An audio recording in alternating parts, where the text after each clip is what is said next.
पहाटेचं 5 वाजता उठलेलं बघा. अहो आज वणीगडावर सप्तशृंगीच्या दर्शनाला जायचं होतं ना. ही बघा माझी नंदूबाई कशा झेपऱ्या उभा राहिलेत त्यांच्या. आणि माझ्या नंदूबाईची ही नंदूबाई आहे बेबी ताई. नाशिकला आम्ही त्यांच्या घरी गेलेलो ना. सकाळ सकाळ आमच्या नाश्त्याची जंगी तयारी चालू आहे बघा. पाव मस्तपैकी घरी पीठ बनवलेलं ढोकळ्याचं गरमागरम कढईमध्ये बनवलेला हा ढोकळा आणि चहा. 6 वाजता नाश्ता केला बघा. इथं आमचं अजून दातूनच चाललंय बघा. ब्रश नव्हतं ना, नशीब राग घासायला नाही घेतली.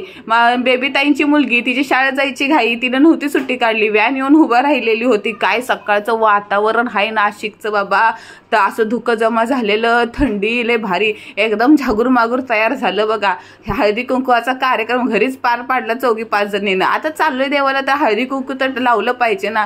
कार तयार केली हो म्हणून मेंढरं भरल्यासारखे एकमेकीच्या मांडीवर आम्ही बसलो आणि लागलो ना रस्त्याला. नाशिकवरून वणीगडावर जायला बघा 1 ते 1.5 तास लागणार होता. पण काय कवळं कवळं ऊन. चला पुढे भेटू.